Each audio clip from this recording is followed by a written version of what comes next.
Ding, ding, ding, ding, ding, ding, ding, ding, ding, ding. Good morning.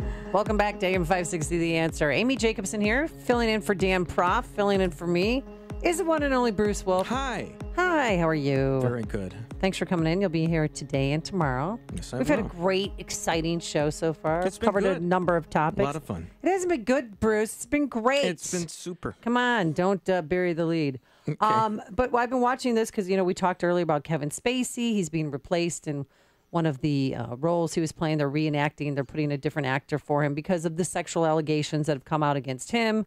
An 18-year-old came forward saying, that he was basically, Kevin Spacey put his hands down his pants Unbelievable. at a bar in Nantucket in the summer of 2016. Kevin James is going to replace him on House of Cards, and they're going to digitally insert Kevin James in American Beauty. That's how much they want to excise And there's Kevin Spacey from everything, his entire oeuvre. And the list of, Hollywood elites, the list keeps growing and growing. So now sexual harassment in the workplace is at the forefront. And in Springfield yesterday, during the veto session, they took up a measure about sexual harassment training. And I do believe that the training began yesterday with Mr. Silverstein. Ira Silverstein, poor guy. Why I mean, poor guy?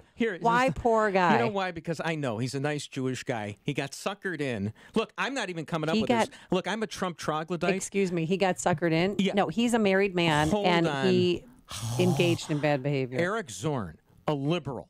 I mean, you can't get more liberal than Eric Zorn. Eric Zorn wrote a column in which he said that this woman, this 45-year-old woman who was she a lobbyist or something like that? I forgot. Her name's Denise. Denise.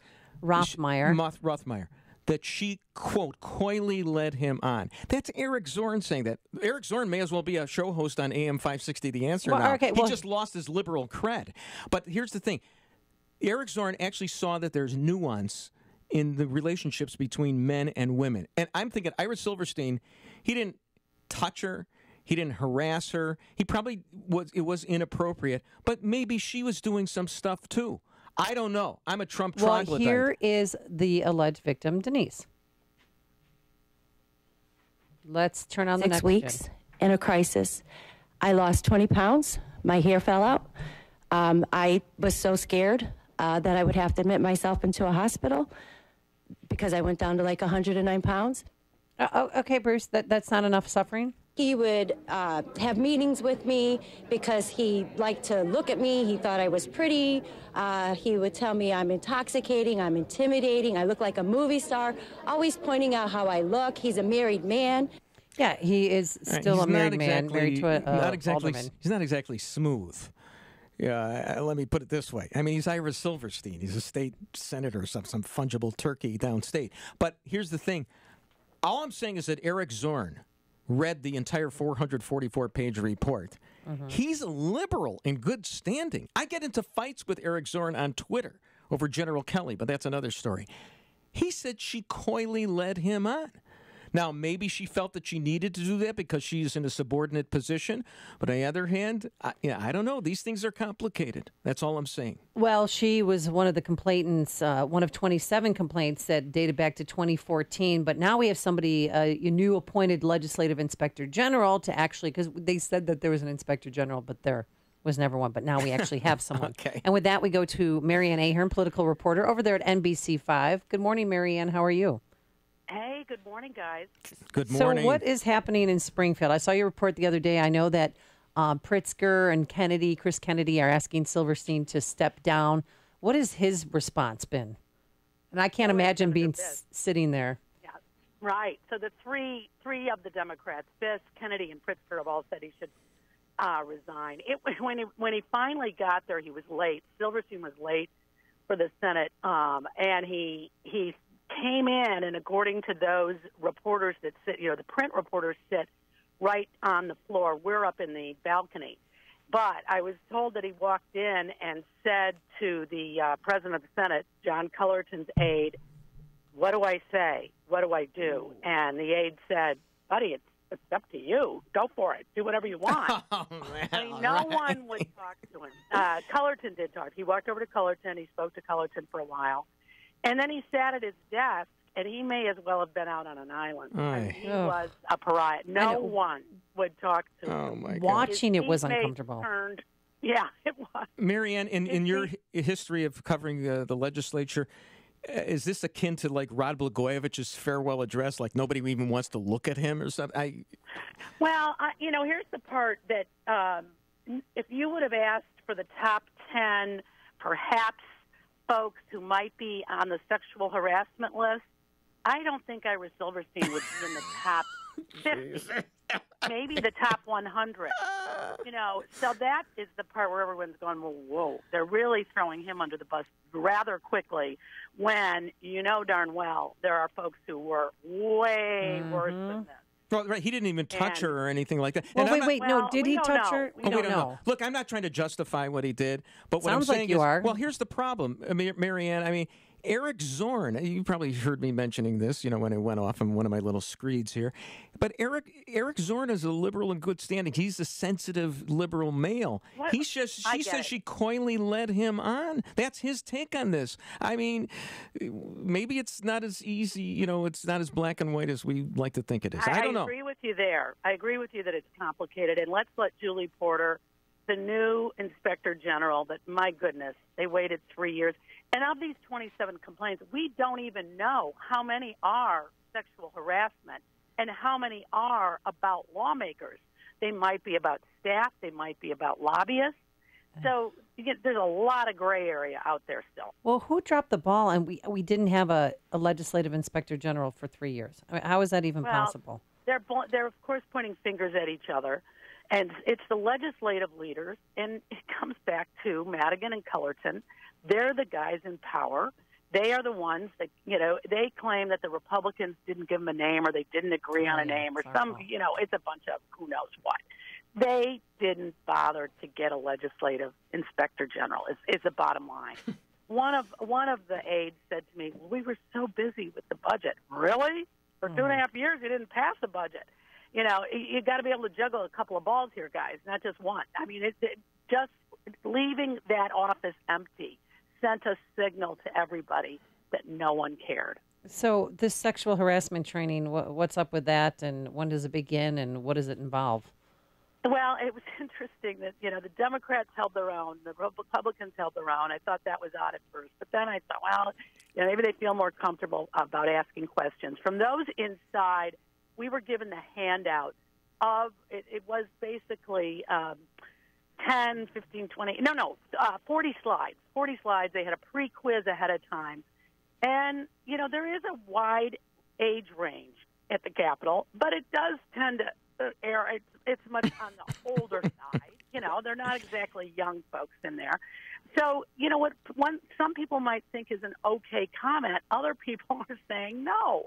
And I thought the best line was, if you wouldn't say it to your grandmother, don't say it. Well, I call my grandmother Honey. That's it's from a Larry David episode. If I can pivot, can I pivot a little bit here, Amy? Well, wait, let me ask. What were there any other questions did you learn anything from this 40-slide presentation? I wasn't in the training, but it just from reading it, it was basic. It was, basic. Don't, no flirtatious emails, no staring, no, here's what the law says. Some of it was like, really, guys? Yeah, did you not learn some of this at home when you were a young person and your parents raised you?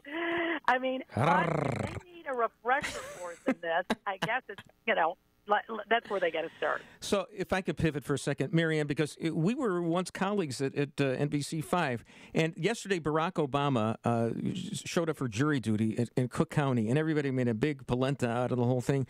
Do you know, Marianne, when I was working with you at Channel 5 and I was doing a morning show at 4:30 in the morning called Barely Today, I was called for federal jury duty. I turned out to be the foreperson on a federal jury, a trial that lasted for 2 freaking weeks.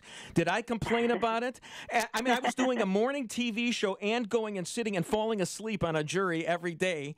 And no, the more important question is, did you know that he had that TV show? Because I worked there too, and I didn't even know. that there was a show called Barely Today. Marianne, not Marianne. I know you guys think I'm a dinosaur there. I know.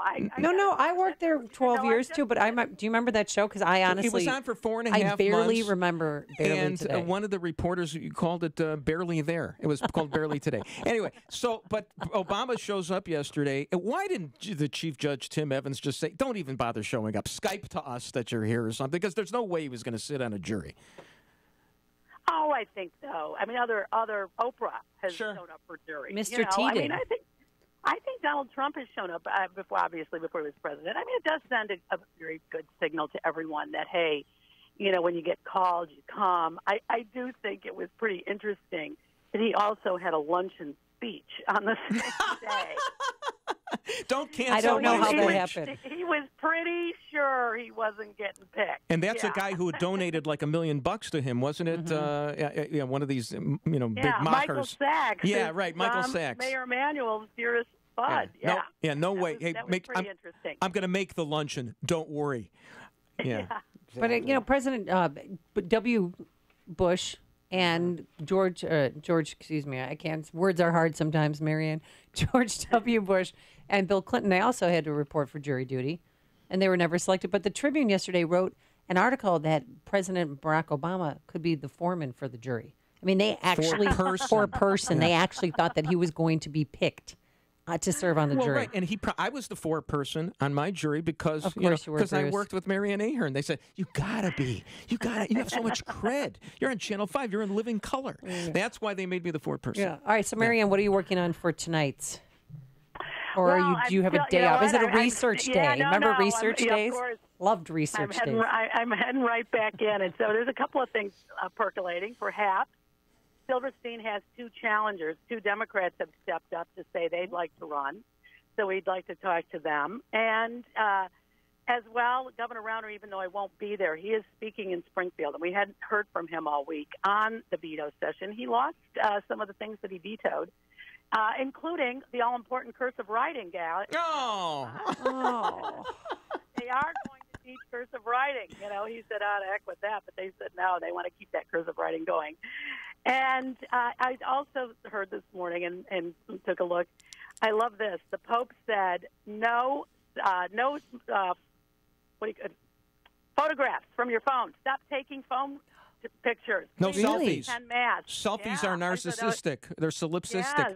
During mass, Really? people were. Your phone. Wait a minute. Yeah. People were taking People take selfies in church.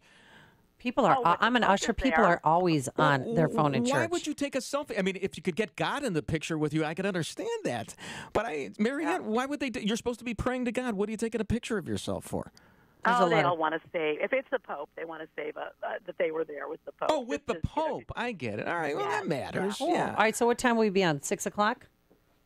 Do you think? Either 5 or 6. Okay. 5 or Well, we'll 6, just maybe start probably. watching at 4. Well, wait a minute. and Could we'll you cut just it down to a minute That's 30? good. I know you want a minute 45, but we have to have 15 seconds for the lottery numbers. Can you cut it down to a minute and a half? Not too long ago, someone cut 20 seconds out of my piece, and I about lost it. So, yeah, those seconds are Oh, honey. Remember? I want to hear Marianne lose it. No, that happened. And remember when Joel Cheatwood was there, and every package had to be 1 minute? 1 minute. You'd work 8 hours a day on a story, and they would cut it to 1 minute. I was out of my mind. What do you think of the 280 character count in Twitter now? I mean, I'm an old school guy. I'm 140. You don't have to answer that question. All right, Marianne Ahern, always a pleasure to have you on the show. You're the best in the business. Marianne Love you to death. Ahern, Channel 5. Channel 5. Watch her tonight at 4:30, 5, 6, 10. Just put Channel 5 on all the time. All of them together, she'll get a minute and a half. And she joined us on our turnkey.pro answer line. You're listening to